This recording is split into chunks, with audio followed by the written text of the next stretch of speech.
In this video, I want to describe a popular quantitative approach, conjoint analysis or trade-off analysis, for getting customer input for product design. The key idea is that rather than asking customers directly, we infer their preferences from hypothetical choices they make. Directly asking customers about their preferences often leads to unenlightening answers. For example, what features would you like to see in a new smartphone? Well, everything that's available, of course. Or, what would you like to pay for that smartphone? Well, as little as possible. If asked directly, customers often say they want everything and pay almost nothing. This, of course, is impossible, so we need another way to ask them. The idea behind conjoint analysis or trade-off analysis is that customers can't or won't accurately tell us their preferences, so instead we infer their preferences from choices they make. Here are some examples. Courtyard by Marriott. It debuted with the slogan, designed by business travelers for business travelers. People sometimes have trouble articulating their preferences. An easier task can be just to have them make choices. You can't just build a new hotel concept and see if it'll work. You need to get it right the first time. So they had a bunch of business travelers make choices from descriptions of hotels. A lot of their innovations have been competed away, but they were the first to recognize things like travelers were paying an extra $5 per night for the Marriott name. They didn't want to pay for one of those big marble lobbies, and things like an ironing board in the room and 2 sinks in the bathroom add a lot of value. Sometimes customers aren't honest with us when we ask them directly. A couple of times in my life, my wife and I have bought real estate, a family home. How does that process work? Well, you find an agent, tell the agent your preferences, and then the agent looks for homes to show you that match those preferences. But if you're not honest with the agent, they can't show you homes that match your preferences. We have 3 boys, so a flat driveway is something that is very important to me for playing things like basketball. But if I rejected a perfectly good home because the driveway wasn't flat, my wife would kill me. So I'll comment, did you see the mold in the bathroom? What mold? And same with my wife. She's always looking at that second bedroom way too closely. Both her parents are still alive, but I'm waiting for the day she suggests one will move in with us. There's a real estate agency in Southern California. You walk in and they ask, would you mind answering a few questions? You sit in front of a computer terminal and they show you pairs of homes. Which do you like? A or B? A or C? F or G? What they're doing is a conjoint analysis where they collect the data as pairwise choices. After you're done, you grab a cup of coffee while the computer chugs away calculating your preferences and then goes into the database of homes to find homes that closely match your preferences.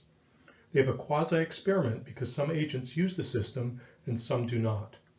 Those that do, and here I can't recall the exact value, take say 5 showings before they get an offer, and those that don't use the system take say 8 showings.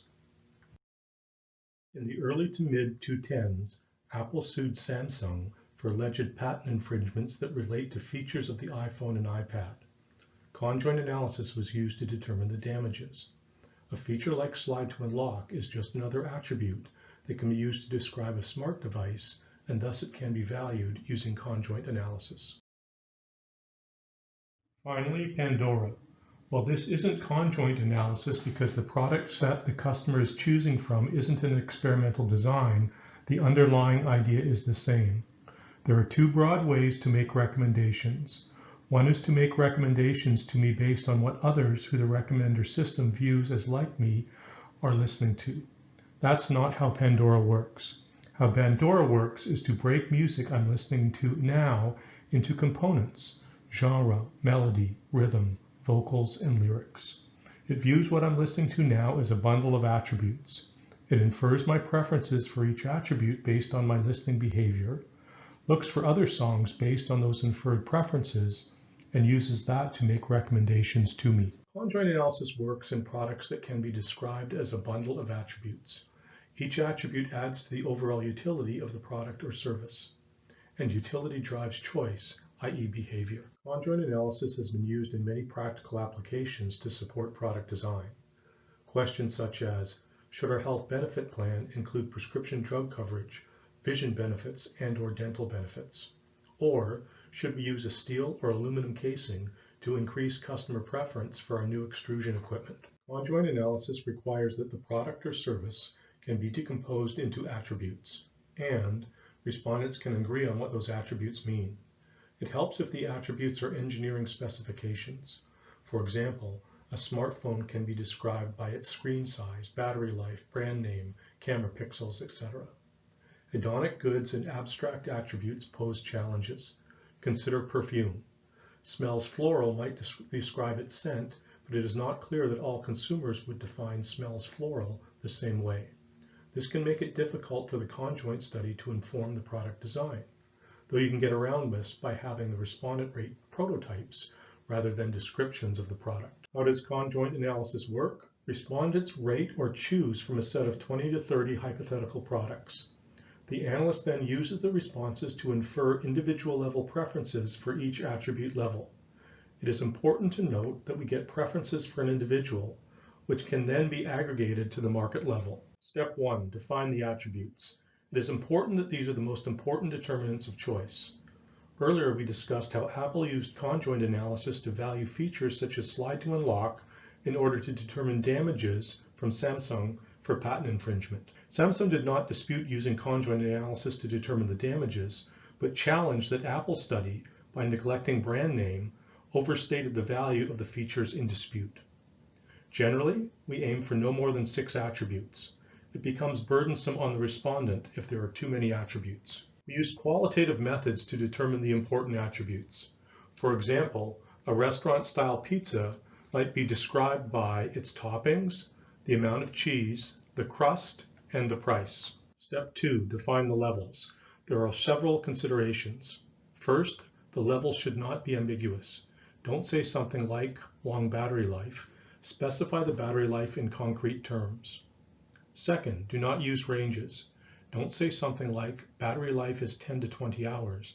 Instead, use a specific value. You can interpolate later.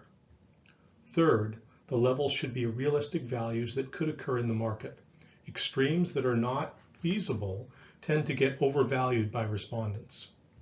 Finally, watch having too many levels for an attribute. You can always interpolate later as needed. Back to the pizza example. Although the qualitative work determined that toppings was an important attribute, defining each possible topping as a separate attribute will make the choice task very difficult for respondents. There are over 30 distinct attribute levels and over 50,000 possible products that could be created from the attributes shown here. To make it feasible for a conjoint analysis study, we collapse toppings into a succinct number of attributes. Here we collapse them into 2 attributes, meat and veggie, allowing only one choice for each, and collapsing less popular choices into a catch-all level called Other. Step 3. Determine the products to show respondents. Instead of showing a respondent all possible products that could be created from the conjoint design, we show them a cleverly selected subset based on the assumption that the attributes are independent. What does independent mean? It means that your preference for, say, the amount of cheese does not depend on what crust was used for the pizza. Because determining the products to show respondents is needed for every conjoint study, there are tables we can refer to, some that were created decades ago.